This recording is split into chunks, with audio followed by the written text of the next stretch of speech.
À 42 ans, il possédait 3 garages automobiles prospères dans le comté, une vaste maison dans les collines et ce qu'il croyait être un mariage heureux avec Jessica O. Ses mains calleuses et son esprit vif s'étaient tirés d'affaire malgré la pauvreté, et il n'oublia jamais d'où il venait, ni qu'il avait aidé à y parvenir. La soirée d'automne commença comme toutes les autres. Wade examinait les rapports trimestriels lorsque Jessica annonça qu'elle allait rendre visite à sa sœur, Gail McIntosh, de l'autre côté de la ville. Rien d'inhabituel à cela. Les sœurs étaient proches, et Jessica passait souvent la nuit chez elle lors de leur soirée vin cinéma. Wade l'embrassa, remarquant le soin avec lequel elle s'était maquillée pour une soirée décontractée en famille. 3 heures plus tard, Wade se retrouva à suivre une voiture de patrouille sur l'autoroute 47, l'estomac noué par une peur inexplicable. La BMW de Jessica avait été arrêtée pour excès de vitesse, ce qui n'arrivait jamais. C'était la conductrice la plus prudente qu'il connaissait, presque à un point agaçant. L'agent Seth Mayer était jeune, peut-être la trentaine, avec un visage sérieux qui croyait encore au bien-être. En vérifiant le permis de conduire de Jessica, Wade remarqua que l'expression de l'agent passait de l'ennui à une expression beaucoup plus sérieuse. Son regard oscillait entre l'écran d'ordinateur et Jessica, puis vers Wade avec une pointe de pitié apparente. « Monsieur », s'écria l'agent Mayer en s'approchant de Wade d'un pas hésitant. « J'ai besoin que tu m'écoutes attentivement. Ne rentre pas chez toi ce soir. Mets-toi en sécurité. » Wade sentit le sang lui quitter le visage. « Quoi ? Pourquoi ? Qu'est-ce qui ne va pas ?»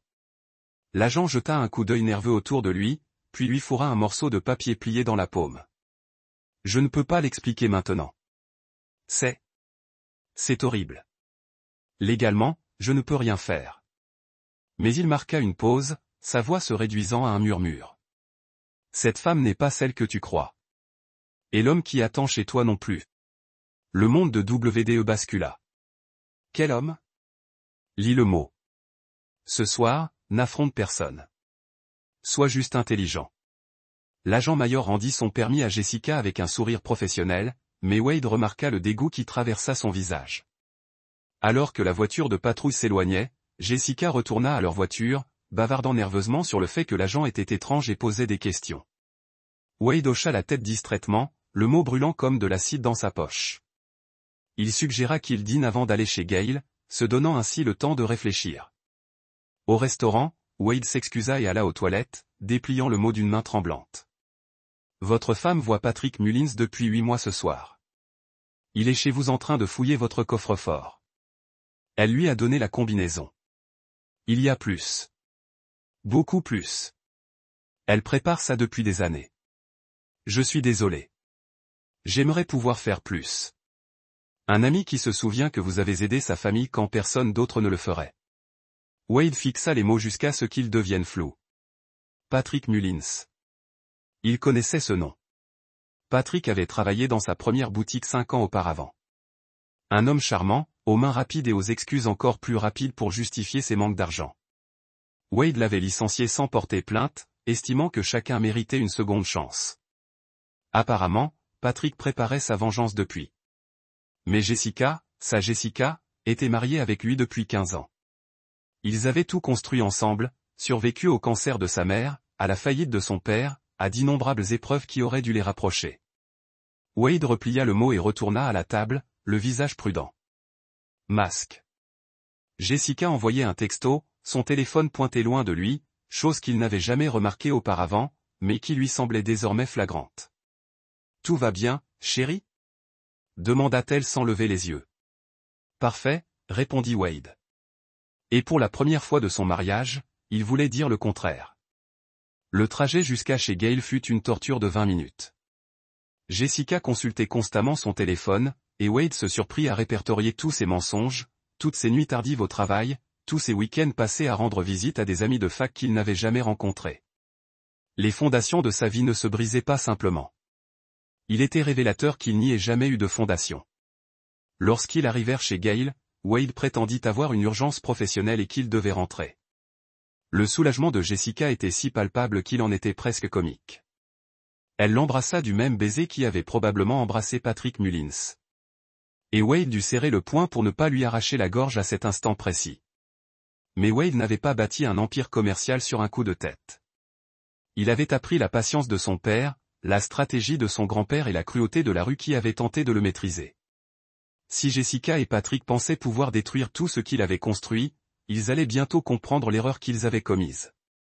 Alors qu'il roulait vers le centre-ville au lieu de rentrer chez lui, Wade élabora un plan. Le couple pensait se jouer de lui, mais ils ignoraient totalement qu'il venait de commencer un jeu avec quelqu'un qui n'avait jamais perdu. Chapitre 2. L'éducation du chasseur. Wade s'était enregistré à l'hôtel Riverside en espèces, une habitude de jeunesse que son succès légitime n'avait jamais complètement effacée. De sa chambre au 5e étage, il avait une vue dégagée sur sa maison à 3 mètres. Niché dans les collines, tel un phare de trahison. Il appela son avocat, Oliver Doyle, qui devait à Wade plus de faveurs qu'aucun des deux hommes ne pouvait en compter. Oliver avait été avocat commis d'office en difficulté lorsque le premier magasin de WDE avait été vandalisé par des membres de gangs locaux. Wade les avait personnellement traqués tous, et le message qu'il avait délivré avait été suffisamment clair pour qu'Oliver n'ait jamais eu à s'inquiéter pour ses. La sécurité de ma famille est de nouveau assurée. Oliver, j'ai besoin d'équipement de surveillance professionnelle, et je dois le livrer à ma chambre d'hôtel dans les 2 heures. Attendez, il est presque minuit. 2 heures, Oliver, et j'ai besoin de documents complets sur les antécédents professionnels de Patrick Mullins, son casier judiciaire, ses états financiers, ses associés connus, tout. Le silence à l'autre bout du fil fut suffisamment long pour que Wade entende les préoccupations éthiques d'Oliver, aux prises avec sa dette de gratitude. Gratitude numéro 1. Je vais passer quelques appels. En attendant, Wade s'assit près de la fenêtre et observa sa maison avec des jumelles récupérées dans sa voiture. À minuit 47, une silhouette apparut par la porte latérale.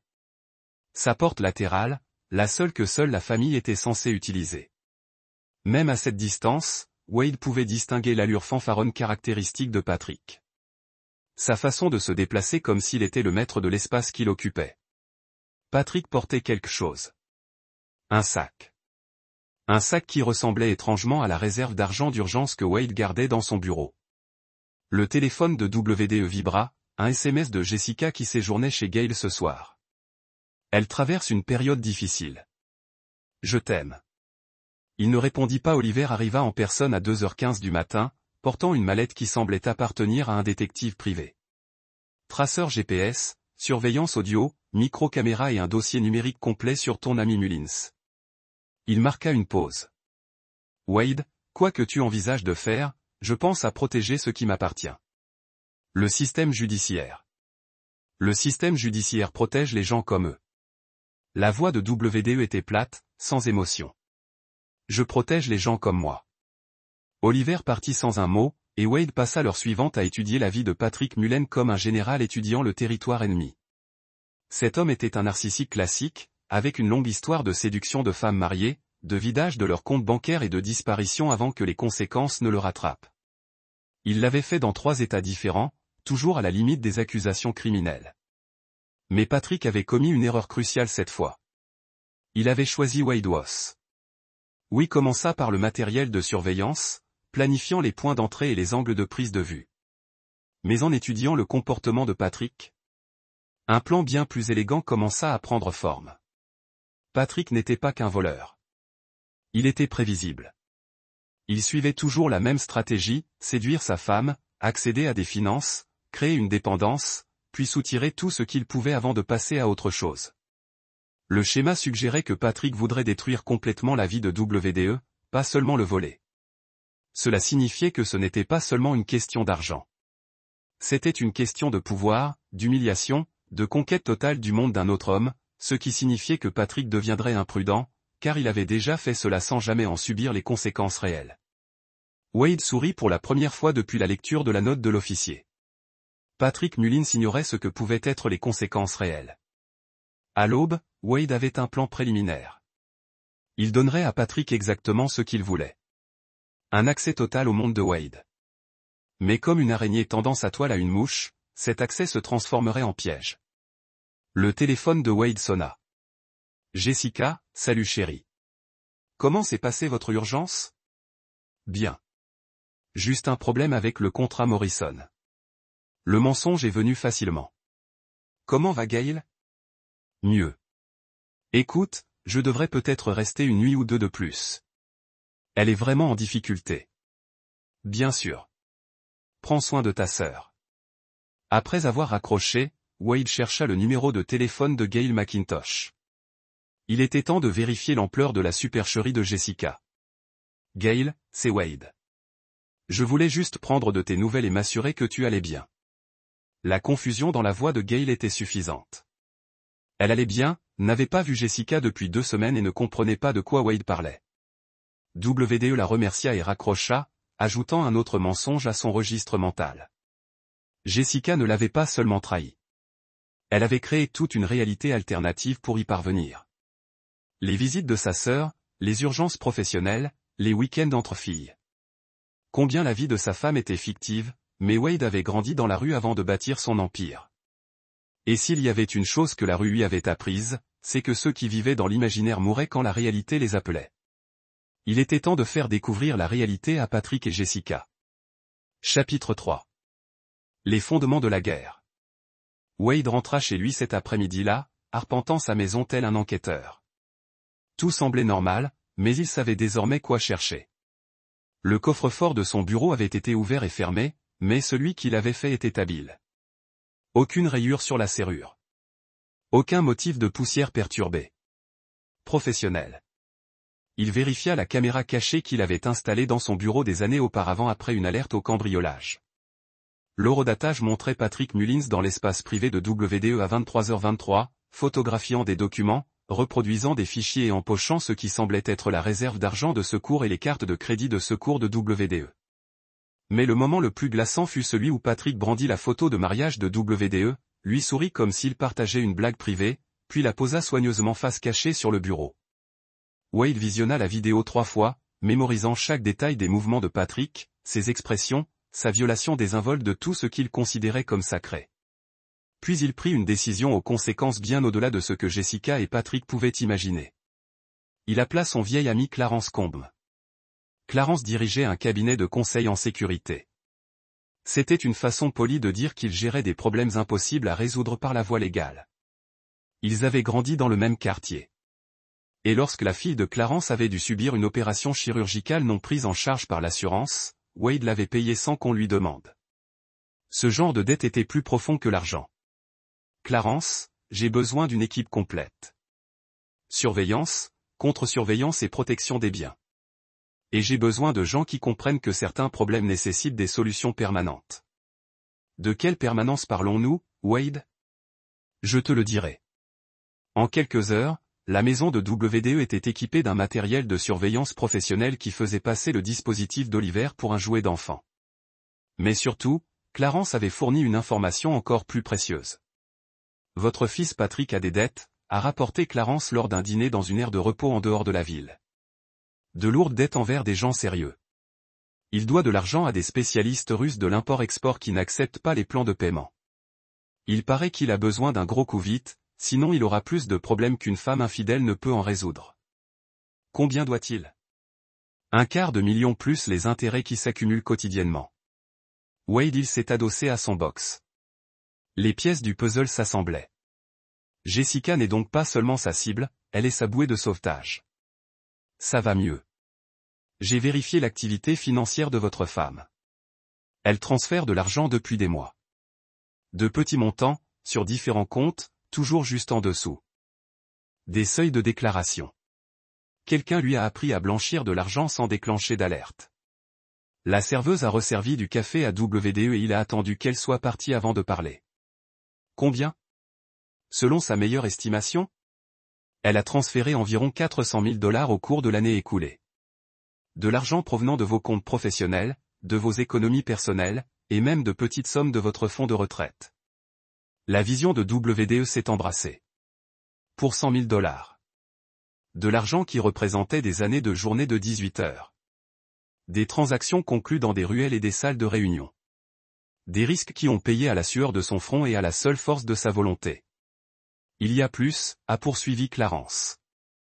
L'argent n'a pas simplement disparu. Il a été investi. Des achats immobiliers au nom de Patrick, certains offshore. Des comptes, quelques projets commerciaux qui n'existent pas sur le papier. Ils ont construit un avenir ensemble, Wade.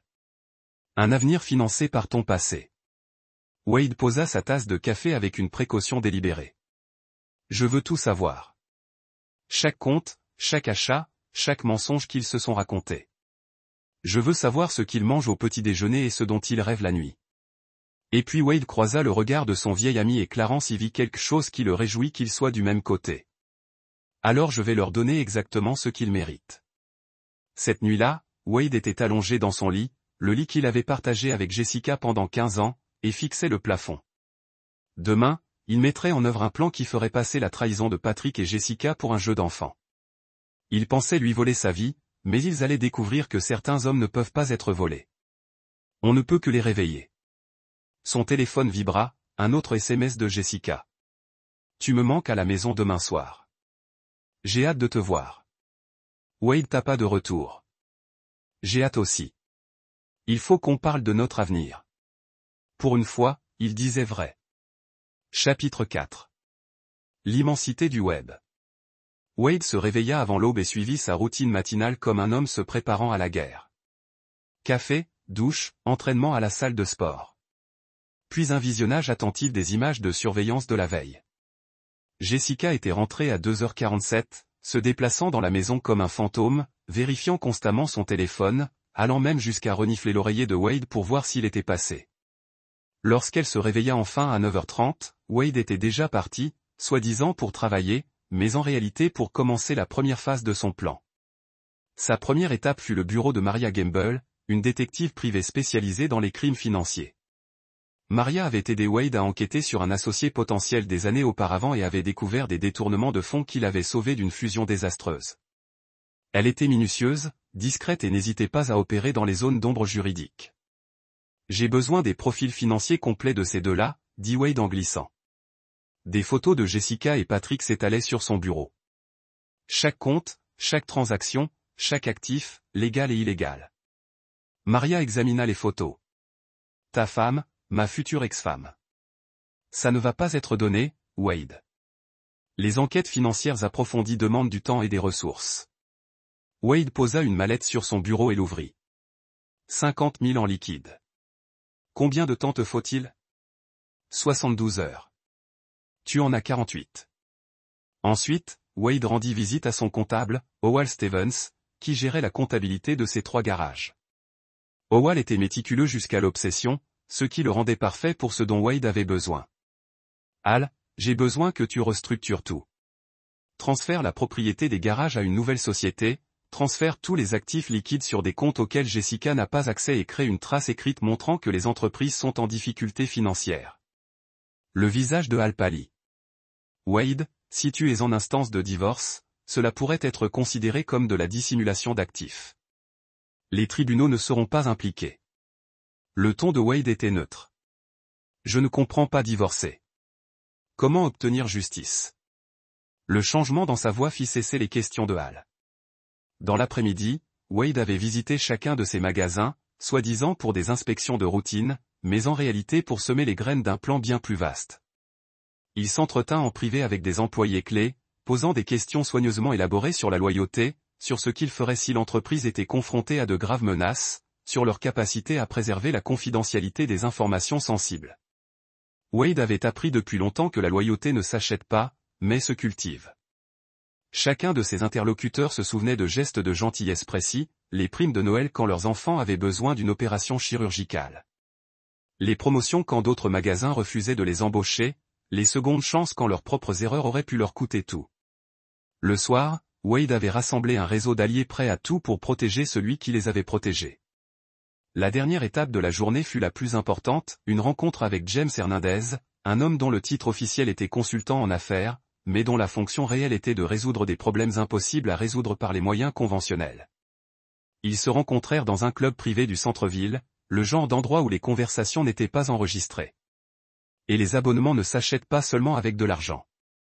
J'ai une situation, commença Wade, qui exige une touche de délicatesse. James écouta sans interruption Wade décrire la trahison, le vol et la violation totale de tout ce qu'il avait construit. Lorsque Wade eut terminé, James resta silencieux un long moment. Quel est ton objectif, Wade? La destruction totale. Je veux qu'ils perdent tout ce qu'ils m'ont volé et tout ce qu'ils croient posséder. Je veux qu'ils comprennent ce que l'on ressent lorsqu'on révèle sa vie entière comme un mensonge.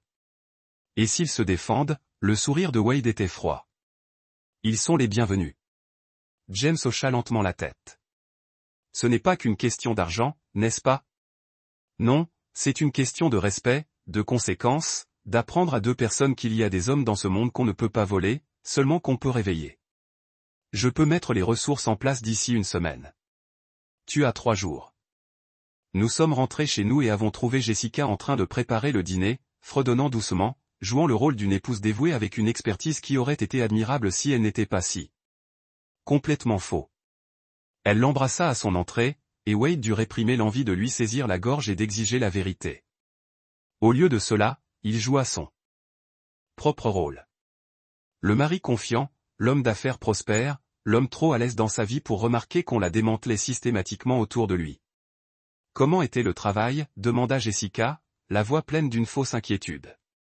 Intéressant, répondit Wade. J'envisageais de m'agrandir. Peut-être ouvrir une 4e boutique. La fourchette de Jessica s'arrêta à mi-chemin de sa bouche. Ça a l'air cher. J'ai cherché un local à l'autre bout de la ville. L'emplacement est parfait, mais cela demanderait un investissement important. WD observa attentivement son visage. De l'argent pour liquider des actifs et faire fonctionner l'affaire.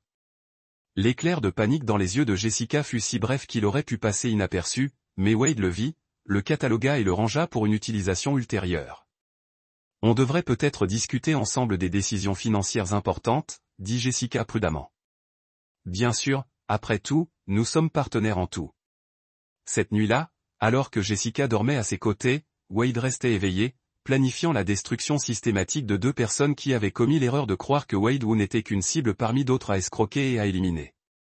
Ils allaient bientôt découvrir que certains hommes n'étaient pas des victimes, mais des prédateurs. Chapitre 5. Le piège se referme. L'appel arriva à 6h47, 3 jours après que Wade eut mis son plan à exécution. La voix de Maria Gamble était à la fois tendue, empreinte d'excitation et de dégoût. Wade, il faut que tu vois ça. Peux-tu être à mon bureau dans 1 heure? Wade arriva et trouva le bureau de Maria couvert de documents financiers, de photos et de relevés bancaires qui dressaient le portrait d'une trahison systématique bien plus profonde qu'il ne l'avait imaginé. Ta femme est intelligente, commença Maria. Mais Patrick Mullins est plus intelligent et plus cupide. Elle étala une série de relevés bancaires. Jessica déplace ton argent depuis 14 mois, et non 8. Mais voilà le plus intéressant, Patrick déplace aussi son argent. Chaque compte qu'elle a ouvert, chaque investissement qu'elle a fait avec vos fonds volés, il les a détournés. Elle pense qu'ils ont 400 000 $ ensemble. En réalité, il en a près de 6 cents, et 300 $ lui sont cachés. WDE étudia les documents, sentant une satisfaction froide s'installer dans sa poitrine. Il projette de disparaître. Plus que ça, regardez ça. Maria produisit un contrat de bail. Patrick avait signé un bail de 2 ans pour une maison au nom de Jessica, utilisant son numéro de sécurité sociale et une fausse signature. Si les choses tournent mal, elle est redevable de 24 mois de loyer pour un endroit qu'elle n'a jamais vu. Où? Le Costa Rica, juridiction de non-extradition pour les délits financiers de moins de 50 000 $ par incident. Wade se pencha en arrière pour sa part. Les pièces du puzzle s'assemblaient. Patrick ne volait pas seulement Wade. Il faisait porter le chapeau à Jessica pour tout. Au moment de disparaître, Patrick laisserait Jessica porter le chapeau pour fraude, tandis qu'ils vivraient confortablement grâce à l'argent volé à tous les deux. Il y a plus. Maria continua, Patrick a tout enregistré. Appels téléphoniques, réunions à l'hôtel, même les rencontres intimes. Il a suffisamment de preuves pour détruire la réputation de Jessica et l'impliquer dans tous les aspects du vol, tout en se présentant comme une victime manipulée.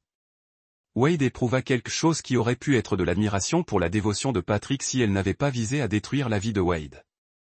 Cet homme était un prédateur professionnel qui avait perfectionné l'art de laisser ses complices subir seuls les conséquences de leurs actes.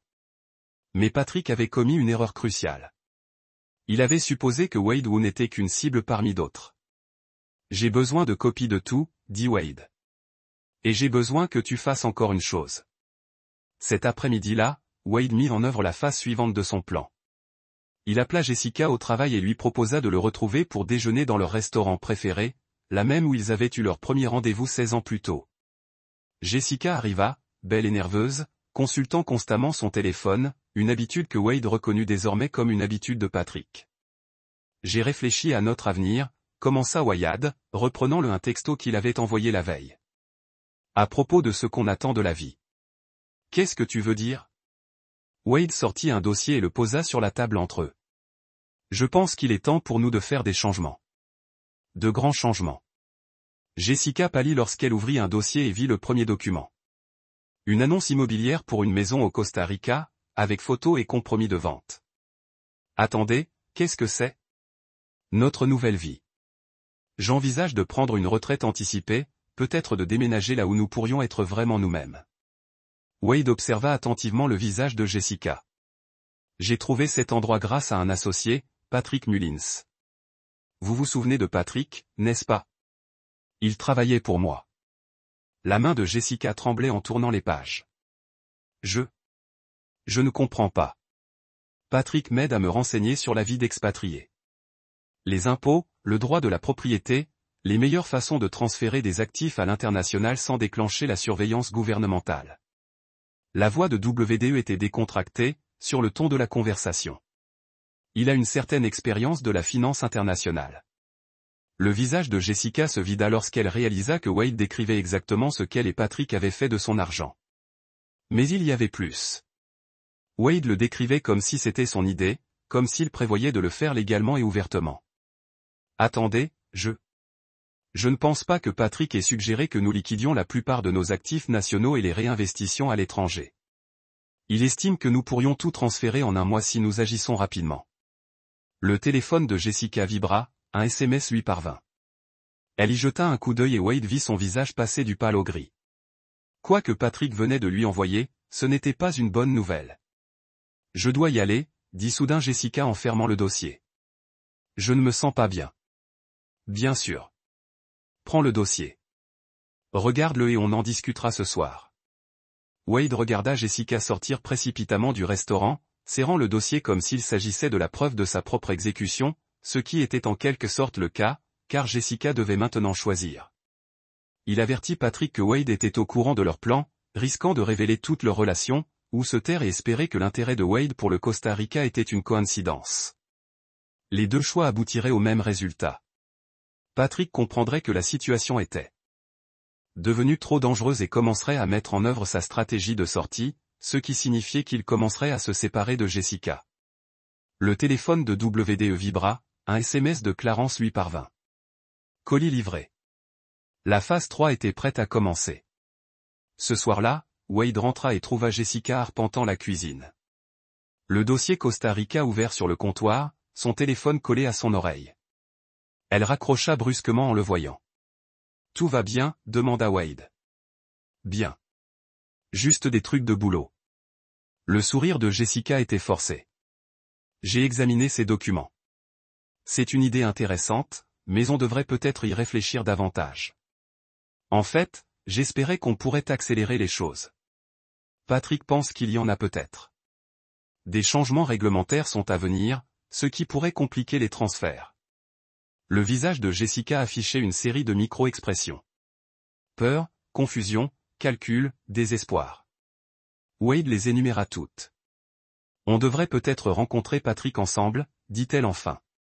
Pour qu'il nous explique les détails à tous les deux. Wade sourit. Excellente idée. Et demain soir? Après que Jessica soit allée se coucher, Wade a appelé Clarence. Demain soir, Patrick Mullins va se rendre compte qu'il a été dominé. Wade dit, je veux que tu t'assures qu'il n'a aucune possibilité de s'enfuir. Considérez cela comme fait. Wade raccrocha et se dirigea vers son bureau où il ouvrit son coffre-fort et en sortit l'objet que Clarence avait apporté l'après-midi. Un enregistreur numérique contenant toutes les conversations que Patrick et Jessica avaient eues au cours du mois précédent, grâce à un équipement de surveillance qui transformait leur chambre d'hôtel en confessionnal. Wade avait entendu la voix de sa femme décrire à quel point il serait facile de se vider de son sang. Comment Patrick la faisait se sentir vivante d'une manière que Wade n'aurait jamais pu faire. Comment il disparaîtrait une fois qu'ils auraient eu assez de son argent. mais la conversation la plus intéressante avait été celle où Patrick expliquait à Jessica qu'il lui faudrait finalement couper les ponts proprement le moment venu de déménager définitivement. Jessica ignorait totalement qu'elle parlait à un homme qui prévoyait de détruire sa vie et celle de Wade. Wade sourit en remettant l'enregistreur sous clé dans un coffre-fort. Demain soir, Jessica et Patrick découvriraient qu'ils n'étaient pas les seuls capables de fomenter une trahison. Ils étaient juste les seuls assez stupides pour croire qu'ils pouvaient s'en tirer. Chapitre 6. Le Creuset. Le rendez-vous était fixé. Pour 19 h au Morton Steakhouse, en territoire neutre, où Jessica et Patrick se sentiraient à l'aise. Wade arriva tôt et choisit une banquette d'angle avec une vue dégagée sur toutes les entrées. Les vieilles habitudes de jeunesse se perpétuent dans des environnements où s'asseoir dos à une porte pouvait être fatal. Jessica arriva la première. Sa nervosité était évidente à sa façon de se lisser les cheveux et de consulter son téléphone. Elle était habillée avec soin, professionnelle mais séduisante, le genre de tenue qui suggérait une affaire sérieuse tout en attirant les hommes de sa vie. Patrick entra à 19 h précises, et Wade ne put qu'admirer son sang-froid. L'homme ne montra aucun signe de reconnaissance, hormis un sourire poli. Rien n'indiquait qu'il pillait systématiquement la vie de WDE depuis plus d'1 an. Il excellait dans son article. Wade. Ravi de vous revoir, dit Patrick en lui tendant la main avec une assurance absolue. Jessica m'a dit que vous étiez intéressé par des opportunités offshore. Très intéressé, répondit Wade en scrutant le visage de Patrick. J'ai cru comprendre que vous aviez une expérience considérable en gestion d'actifs internationaux. Un peu, dit Patrick modestement. J'ai aidé quelques clients à diversifier leurs avoirs dans des juridictions favorables. Wade hocha la tête et sortit une mallette. J'ai apporté des documents qui pourraient vous intéresser.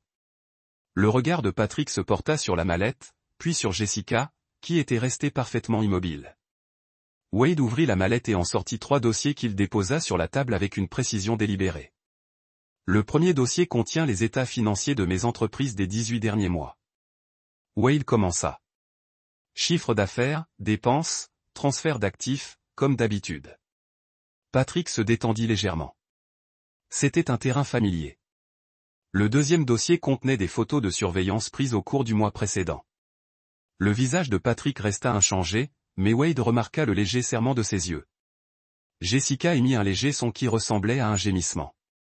Le dossier contient les transcriptions de conversations entre différentes personnes concernant mes finances, mon mariage et certains projets de déménagement vers des territoires non extraditionnels.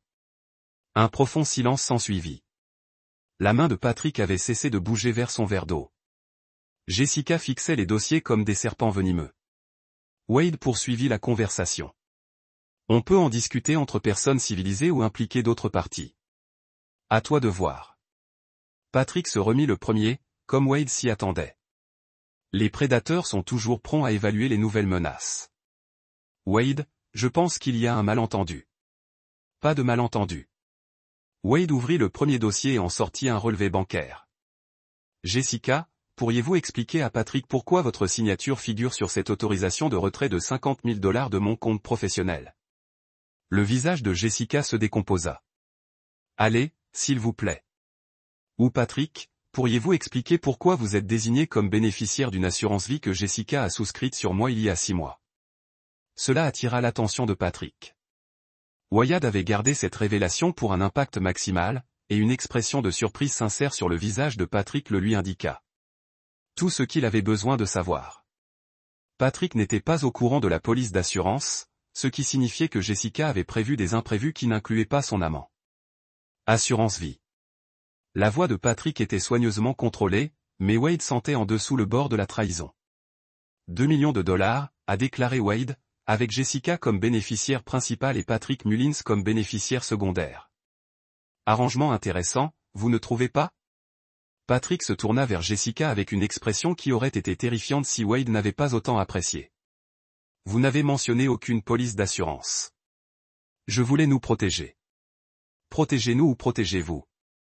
Wade se pencha en arrière et regarda l'alliance entre sa femme et son amant commencer à se briser en temps réel. C'était la raison pour laquelle il avait inclus les informations sur l'assurance, même si le découvrir avait été le moment le plus effrayant de son enquête. Jessica ne s'était pas contentée de le voler. Elle se demandait si sa mort ne serait pas plus profitable que sa trahison. Il y en a plus, a déclaré Wade en ouvrant le deuxième dossier. Patrick, tu connais vous vous appelez Arturo Hines? Le visage de Patrick est devenu blanc. Comment ça, Arturo est un de mes associés? Cela fait des années. Imaginez ma surprise lorsqu'il a mentionné que quelqu'un l'avait approché pour organiser un accident pour un éminent homme d'affaires local. C'était un mensonge, mais Wade l'a livré avec une telle confiance désinvolte que Jessica et Patrick y ont complètement cru. L'art de la guerre psychologique consistait à amener vos ennemis à se détruire avec leur propre culpabilité et leur paranoïa. Wade, murmura Jessica. On n'a jamais quoi. Je pense que cette conversation est terminée. Asseyez-vous, dit doucement Wade, et quelque chose dans sa voix fit figer Patrick. Vous n'avez pas encore entendu la meilleure partie. Wade ouvrit le troisième dossier et en sortit une photo de Patrick entrant dans une chambre d'hôtel, suivie d'une autre photo de lui qui en partait 3 heures plus tard avec une mallette. C'est l'hôtel Riverside, chambre 237 mardi soir dernier. La mallette contient environ 150 000 $ en espèces dont Jessica n'est pas au courant. Jessica s'est tournée vers Patrick avec une expression d'horreur naissante. De quoi parle-t-il? Ou nous pourrions discuter de la maison au Costa Rica que Patrick a louée en votre nom, Jessica. Jessica a réalisé qu'elle avait été trahie par les deux hommes en elle. La vie, et Wade s'est assis pour les regarder se déchirer à part. Espèce de salaud. Jessica a sifflé à Patrick. Vous aviez l'intention de me laisser tout garder et vous envisagez d'assassiner votre mari. Rétorqua Patrick. Ne prétendez pas que vous êtes innocent dans tout ça. Wade sourit. En fait, vous allez tous les deux avoir des problèmes plus graves les uns que les autres très bientôt. Il a retiré son téléphone et leur a montré l'écran qui affichait un message texte. Colis sécurisé en attente d'instruction. Clarence Comolm a suivi cette conversation. Il surveille également vos résidences, vos comptes financiers et vos communications. Dans environ 10 minutes, des agents fédéraux vont faire une descente dans l'appartement de Patrick et dans le bureau de Jessica. C'était un autre mensonge. Mais Wade comptait sur la panique pour empêcher toute pensée logique. Ce qu'ils découvriront, ce sont des preuves de fraude systématique, d'usurpation d'identité et de complot en vue de commettre un meurtre. Ils trouveront également des preuves que Jessica a détourné des fonds de sa propre entreprise pour financer cette opération. Le visage de Jessica devint pâle. Elle travaillait comme comptable pour une grande entreprise et toute irrégularité financière dans son travail mettrait fin à sa carrière, même si elle n'a pas donné lieu à des accusations criminelles. Voici ce qui va se passer, a poursuivi Wade. Patrick, tu vas transférer chaque centime que tu m'as volé sur mes comptes. Tout cela, y compris l'argent que tu as caché à Jessica. Et si je refuse, le sourire de Wade était froid. Tu découvriras alors ce qui arrive quand tu voles quelqu'un qui a grandi dans des quartiers où les voleurs ne vivaient pas assez longtemps pour répéter leurs erreurs. La bravade de Patrick a craqué. Vous me menacez. Je vous le promets. Wade s'est tourné vers Jessica. Et toi, ma chère épouse, tu vas signer des papiers de divorce qui te laissent exactement ce que tu as apporté à ce mariage il y a 15 ans. Attends, s'il te plaît. Tu as eu 15 ans pour être honnête avec moi. Tu as eu 1000 occasions d'être la femme que je pensais avoir épousée. Vous avez 24 heures pour vous conformer à mes conditions. Après cela, d'autres personnes géreront la situation, et elles ne seront pas aussi généreuses que moi. WDE s'est éloigné, laissant Jessica et Patrick faire face aux ruines de leur trahison soigneusement planifiée. Derrière lui, il les entendait commencer à se disputer. Les accusations fusent. Le bruit de deux prédateurs qui se retournent l'un contre l'autre lorsque leur proie s'avère trop dangereuse à manipuler. La vraie revanche ne faisait que commencer. Chapitre 7. Le calcul. Wade n'est pas rentré chez lui ce soir-là. Au lieu de cela, il s'est rendu en voiture jusqu'à son premier atelier automobile, celui qu'il a construit avec de l'argent emprunté et des journées de 18 heures alors qu'il avait 25 ans et suffisamment affamé pour se battre pour chaque dollar. Il est resté assis dans son bureau jusqu'à l'aube, regardant des images de surveillance des appels téléphoniques et des SMS de plus en plus désespérés de Patrick et Jessica. Vers 3 heures du matin, Patrick avait tenté d'accéder à 3 comptes bancaires différents, pour découvrir que les hommes de Clarence avaient gelé tous ses avoirs en attendant une enquête fédérale, une fiction qui tiendrait suffisamment longtemps pour les besoins de Wade. Jessica s'était déclarée malade au travail et avait passé 2 heures à fouiller frénétiquement son appartement à la recherche de documents prouvant son innocence pour les crimes dont elle était réellement coupable. Le téléphone de Wade a sonné à 6h15. Patrick, attends, il faut qu'on parle. J'écoute. Cela est allé trop loin. Trouvons quelque chose. WDE sourit. Le désespoir sonnait toujours de la même manière, peu importe qui le portait. Je t'ai donné mes conditions hier. Avez-vous respecté? Je ne peux pas transférer d'argent depuis des comptes gelés. Ensuite, vous feriez mieux de trouver comment les décongeler. Attendez, soyez raisonnable. Je suis raisonnable. Il serait déraisonnable de laisser Clarence gérer cette conversation. La ligne resta silencieuse pendant un long moment. Que veux-tu? Je veux que tu disparaisses, Patrick, définitivement. Je veux que tu comprennes que voler Wade Wu a été la pire erreur de ta vie. Et je veux que vous passiez le temps qu'il vous reste à vous souvenir de cette leçon. Et Jessica? La voix de Wade devint froide. Jessica est ma femme. Ce qui lui arrive est entre elle et moi. Il a raccroché et a immédiatement appelé Clarence. Combien de temps avant que Patrick craque complètement? Il craque déjà. Mes garçons ont entendu des discussions intéressantes ce matin. Il semblerait que Patrick ait été en contact avec ses amis russes essayant de négocier plus de temps pour payer ses dettes. Et les Russes ne sont pas connus pour leur patience. On dit qu'ils envoient quelqu'un discuter personnellement de la question avec Patrick. Wade sentit une sombre satisfaction s'installer dans sa poitrine. Le passé de Patrick le rattrapait au moment précis où son avenir s'éloignait. Un timing parfait. Assurez-vous que les Russes sachent où le trouver. Déjà traité. Le deuxième appel de WDE était adressé à Oliver Doyle. J'ai besoin de papiers de divorce rédigés. Adultère, fraude, vol. De biens matrimoniaux. Je veux que tout soit protégé sous des différences irréconciliables avec des preuves d'activité criminelle. Wade, si vous avez des preuves d'activité criminelle, vous devriez impliquer les forces de l'ordre. Les forces de l'ordre avancent trop lentement. J'ai besoin que cela soit traité en privé. Et Jessica? Elle va se battre contre ça. Le rire de WDE était sans humour. Jessica va être trop occupée à essayer de rester en dehors de la prison pour combattre quoi que ce soit. À midi, Wade avait reçu la confirmation que Patrick avait tenté de fuir l'État, pour ensuite découvrir que son passeport avait été enregistré pour activité financière suspecte.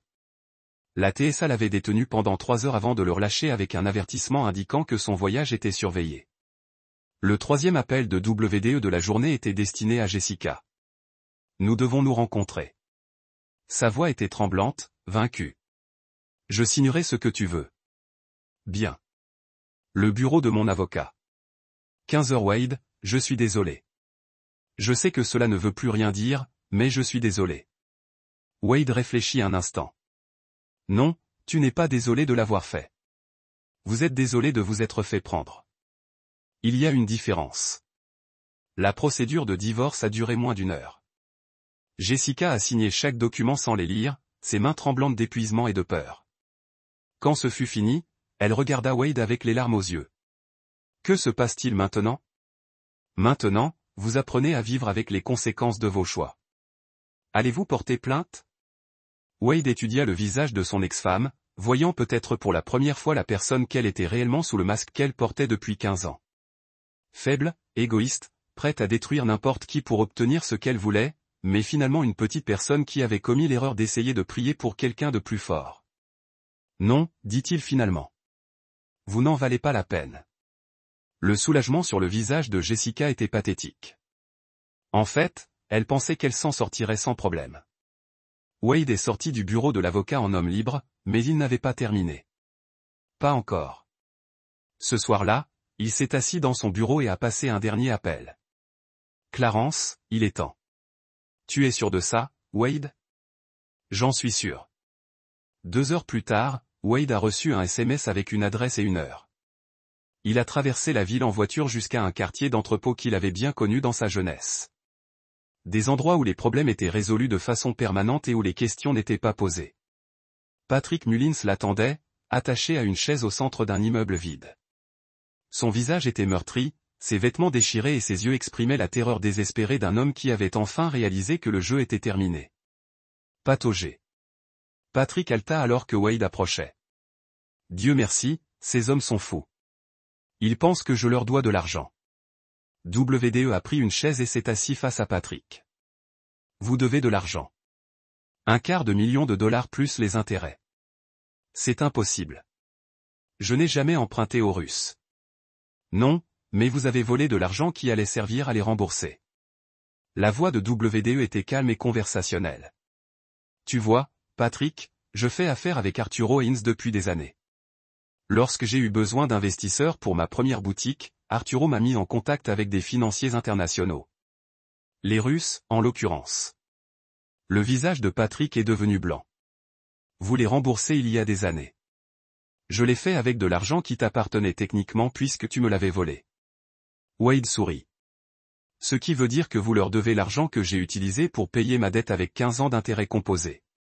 Le calcul était fictif, mais Patrick était trop terrifié pour le remettre en question. Parfois, les mensonges les plus efficaces étaient ceux qui semblaient juste assez plausibles. Je n'ai pas ce genre d'argent. Je sais. C'est pourquoi nous sommes ici. Wade se leva et se dirigea vers l'endroit où Clarence attendait avec deux autres hommes que Patrick avait probablement reconnus grâce à ses cauchemars. Patrick Mullins. Wade a déclaré formellement, « Vous avez fait l'erreur de penser que vous pouviez me voler. Vous avez fait l'erreur de penser que vous pouviez séduire ma femme et détruire ma vie. Plus important encore, vous avez fait l'erreur de penser que je n'étais qu'une autre cible à tromper et à éliminer. » Wade fit un signe de tête à Clarence. Vous aviez tort. La dernière chose que Patrick a vue, c'est Wade Wu s'éloigner, le laissant faire face aux conséquences d'une vie construite sur la destruction de la confiance des autres. Chapitre 8, le prix de la trahison. Wade n'a pas regardé ce qui est arrivé à Patrick Mullins. Il n'en avait pas besoin. Certaines leçons étaient plus efficaces lorsqu'elles restaient privées entre le professeur et l'élève, et Wade avait enseigné suffisamment de leçons dans sa jeunesse pour savoir que Patrick comprendrait clairement le message. 3 jours plus tard, la disparition de Patrick fait la une des journaux locaux comme une affaire de disparition. Son appartement avait été abandonné, sa voiture retrouvée à l'aéroport et les rapports étaient contradictoires quant à savoir s'il avait pris un vol à destination du Mexique ou s'il avait simplement disparu complètement. L'enquête policière était préliminaire. Patrick Mullins n'avait pas de famille, peu d'amis et avait l'habitude de quitter brusquement la ville. Des gens comme lui disparaissaient tout le temps. Wade ne ressentait aucune culpabilité quant au sort de Patrick. D'après son expérience, les hommes qui ont fait carrière en détruisant la vie d'autrui vivaient rarement assez longtemps pour profiter de leur retraite. Wade avait simplement accéléré l'inévitable. Mais Jessica, c'était une toute autre affaire. Wade l'a trouvée un jeudi soir, assise seule dans le même restaurant où ils avaient eu leur confrontation avec Patrick. Elle semblait plus petite, diminuée par le poids des conséquences qu'elle n'aurait jamais imaginé devoir supporter. « J'ai entendu parler de Patrick », dit-elle sans lever les yeux lorsque Wade s'assit en face d'elle. « L'avez-vous fait ? La police est passée chez moi hier. Il pose des questions sur ses relations financières, ses associés. » Elle croisa finalement le regard de WDE. « Ils ont posé des questions sur vous. Que leur as-tu dit ? » La vérité. Ce Patrick travaillait pour toi. Que nous l'avions rencontré récemment au sujet d'une opportunité commerciale que je ne l'avais pas revue depuis. Wade hocha la tête. Intelligent. Jessica rit amèrement. Trop peu, trop tard pour Smart. Ils restèrent assis en silence pendant plusieurs minutes. Deux personnes qui avaient partagé 15 ans de mariage et se regardaient comme des étrangères, ce que Wade pensait, elles l'avaient probablement toujours été. Je n'ai jamais eu l'intention d'aller aussi loin, dit finalement Jessica. Oui, vous l'avez fait. Tu ne pensais tout simplement pas que tu te ferais prendre. Non, je veux dire, je n'ai jamais voulu te faire du mal. Pas vraiment. WDE étudia son visage, à la recherche de tout signe de véritable remords. Ce qu'il a vu à la place était la même rationalisation égoïste qu'il avait entendue de la part de tous les criminels qu'il avait jamais rencontrés. La conviction que vouloir quelque chose suffisait à le prendre. Vous avez souscrit une police d'assurance vie sur moi, Jessica. 2 millions de dollars. Elle tressaillit. Ce n'était pas ce que tu pensais. Alors qu'était-ce ? Assurance au cas où quelque chose arriverait naturellement. Je n'allais pas le faire. Elle s'interrompit, incapable de terminer sa phrase. Wade s'appuya contre le dossier de sa chaise. Mais tu y as pensé. Le silence s'étira entre eux comme un aveu. Que se passe-t-il maintenant ? Demanda Jessica. Maintenant tu disparais. Tu prends l'argent que tu as réussi à cacher à Patrick et à moi, et tu recommences quelque part où je ne te reverrai plus jamais. Et si je ne le fais pas, le sourire de Wade était froid. Vous découvrirez ensuite que Patrick n'était pas le seul à devoir de l'argent à des personnes dangereuses. Le visage de Jessica devint pâle. Wade, s'il te plaît. Vous avez une semaine. Wade se leva pour partir, puis fit une pause.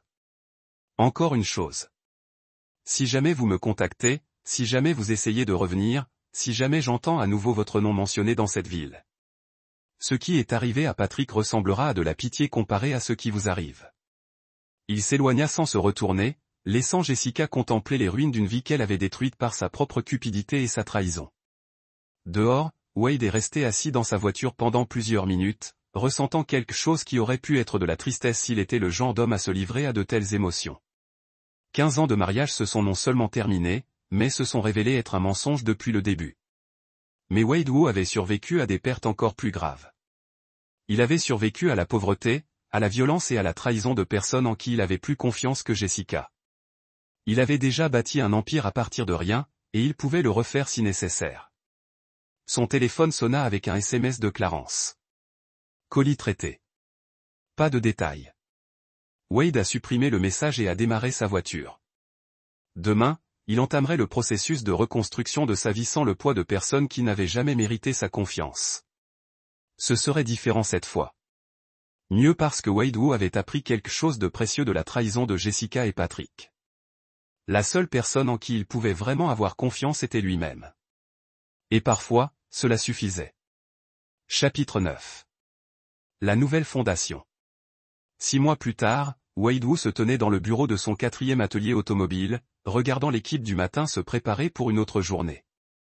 L'entreprise s'était développée plus rapidement que prévu, alimentée par l'argent de l'assurance provenant du vol de Patrick et les actifs liquidés suite à son divorce.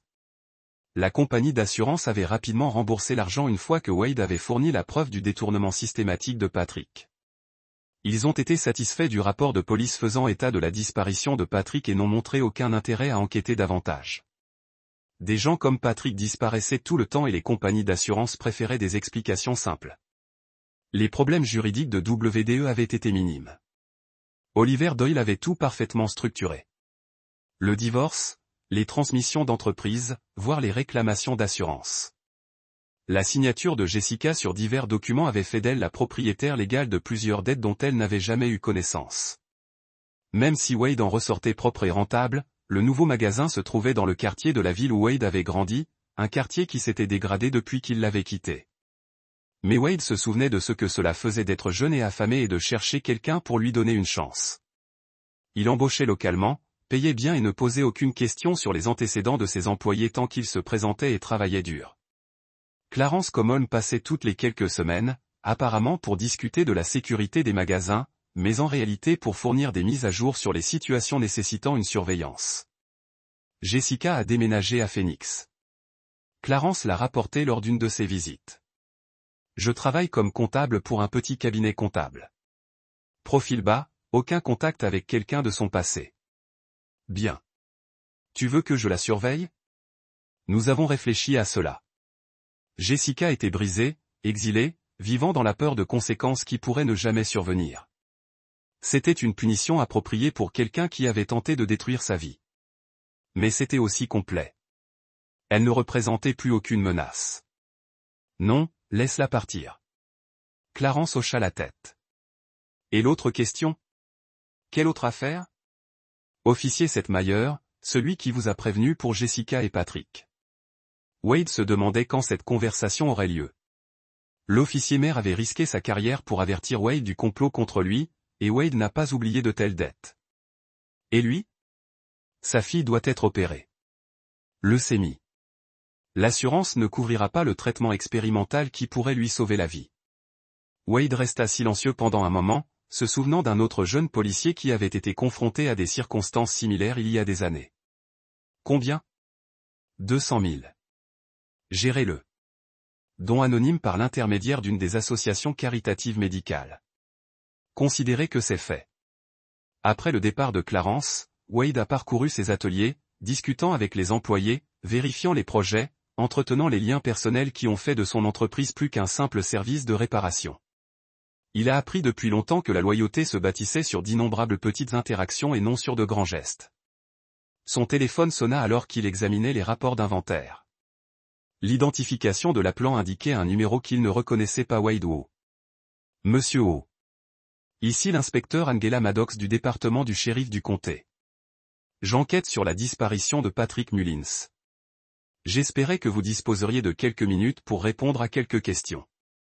WDE sentit un calme familier l'envahir. Bien sûr, détective. Qu'est-ce qui serait pratique? En fait, je suis dans le coin maintenant. Puis-je passer par votre boutique?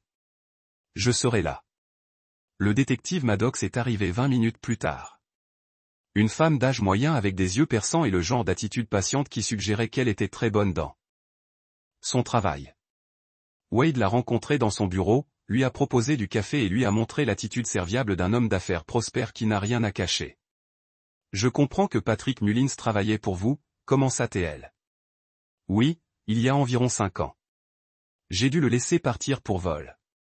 Avez-vous porté plainte? Non, c'était un montant relativement faible et je crois aux secondes chances. Le détective Maddox a pris des notes dans un petit carnet. Quand avez-vous vu Monsieur Mullins pour la dernière fois? Il y a environ 2 mois, il m'a contacté au sujet d'une opportunité commerciale impliquant l'immobilier international. Nous nous sommes rencontrés pour dîner avec ma femme, mon ex-femme, pour en discuter. Comment s'est passée cette rencontre? L'expression de WDE s'assombrit légèrement. Inspecteur, j'ai découvert lors de cette réunion que Patrick avait eu une liaison avec ma femme et avait volé de l'argent sur mes comptes professionnels. Je lui ai dit de rester loin de moi et de ma famille. L'avez-vous menacé? Je lui ai dit que si je le revoyais, j'appellerais la police et porterais plainte pour vol et fraude. J'aurais dû le faire il y a 5 ans. Le détective Maddox étudia attentivement le visage de WDE. Votre ex-femme a confirmé cette version des événements. Je suis sûr qu'elle l'a fait. Vous avez récemment divorcé. Oui. Découvrir que votre femme vous trompe a tendance à mettre fin à un mariage. Où étiez-vous dans la nuit du 15 mars? Wade fit semblant de réfléchir. Seul à la maison. Mon ex-femme avait alors déménagé. J'ai commandé de la nourriture chinoise et regardé la télévision. J'ai probablement des reçus si vous en avez besoin. Ce ne sera pas nécessaire pour le moment. L'inspecteur Maddox a fermé son carnet.